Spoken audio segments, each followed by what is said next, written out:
নমস্কার বন্ধুরা, আমি অরিন্দম চলে আসলাম আজকে এই মুহূর্তে বিরাট বড় একটা আপডেট নিয়ে। এবার কিন্তু বিএড ভার্সেস ডিএড মামলাতে কিন্তু সম্পূর্ণভাবে খারিজ করে দেওয়া হলো। বিএডরা কিন্তু আর সুপ্রিম কোর্টে কোনো কেস করতে পারবে না। এটা আগের দিন কিন্তু বলে দিয়েছিল, আগের দিন এরা রিভিউ পিটিশন করেছিল, সেটাকে খারিজ করে দিয়েছে, তারপরে আবার কেস করেছে। এরপরে কিন্তু তাদের এবার বলেছে যে এই বিএড নিয়ে আর কোনো কেস সুপ্রিম কোর্টে করা যাবে না। আজকে গতকাল শুনানিতে বলেছে এবং 25,000 টাকা ফাইন করে দিয়েছে সুপ্রিম কোর্টের সময়টুকু তাদের নষ্ট করার জন্য। তাদের খেয়ে দিয়ে কোনো কাজ নেই, তারা শুধু কেস করব, আমরা এই করব সেই করব। আজকে এদের আচ্ছা মতন বাস দিয়ে দিয়েছে। সামনের দিন আবার যে এরা কেস করবে, আবার যদি কেস করার চিন্তাভাবনা থাকে 1 লাখ টাকা ফাইন করে দেবে সুপ্রিম কোর্ট।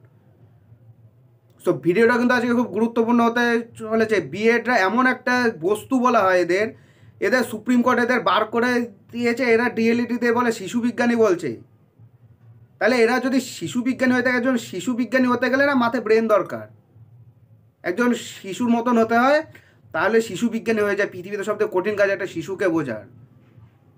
এরা একদিকে বলছে শিশু বিজ্ঞানী, একদিকে বলছে এই, একদিকে বলছে সেই, বিএড করলে এই, ডিএড করলে এই হয় সেই হয়।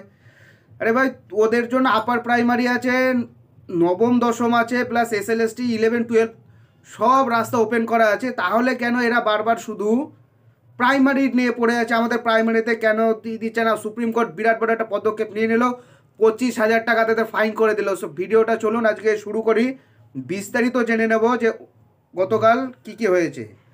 প্রাথমিক শিক্ষক নিয়োগ সংক্রান্ত মামলায় সুপ্রিম কোর্ট বড় ধাক্কা, বিএড করা চাকরি প্রার্থীদের।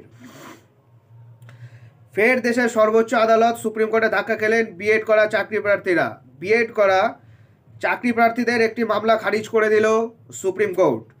গতকাল সোমবার এই সংক্রান্ত একটি মামলা শুনানি হয় সর্বোচ্চ আদালতে, যদিও এই মামলা খারিজ করে দেওয়া হলো।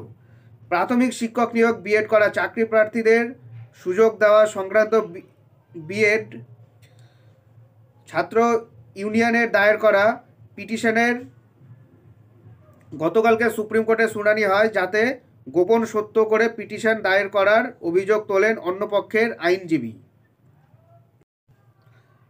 বিষয়টি শুনে জরিমানা সহ বিএডদের অবদান খারিজ করে দেওয়া হয়। মামলাটি উত্তরপ্রদেশের কিছু চাকরি প্রার্থী করেছে বলে জানা গেছে।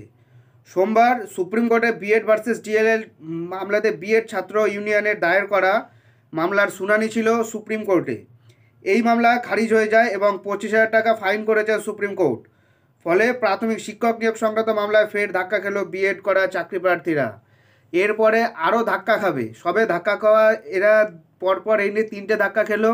আবার যদি কেস করে, আবার এবারে বড় একটা অ্যামাউন্ট একটা ফাইন করে দেবে যে সংগঠন বা যে কেসটা করবে তারা। এরা ভেবেছে সুপ্রিম কোর্টের বিচারপতিরা মানে এটা বেকার একটা রায় দিয়ে দিয়েছে, এমনটা করা উচিত নয়। আরে তারা সংবিধান রক্ষাকর্তা, তারা সংবিধানে পড়েছে, সংবিধানটা তাদের ঠোঁটস্থ মুখস্থ, তারা জেনে বুঝে রায়টা দিয়েছে। সেই রায়ের কোনো দিন চেঞ্জ হয়? যেখানে সুধাংশু ঢোলের ডিভিশন বেঞ্চ 2বার খারিজ করে দিয়েছে, তাও এরা আবার লাফালাফি করছিল। সো বন্ধুরা, এটা হলো আজকের আপডেট। সো এরকম আপডেট পেতে চাইলে আমাদের চ্যানেল নিউজ আর অরিন্দমকে সাবস্ক্রাইব করে আমাদের পাশে থাকবেন। দেখা হচ্ছে পরের ভিডিওতে। ভালো থাকবেন সবাই। নমস্কার, জয় হিন্দ, বন্দে মাতরম।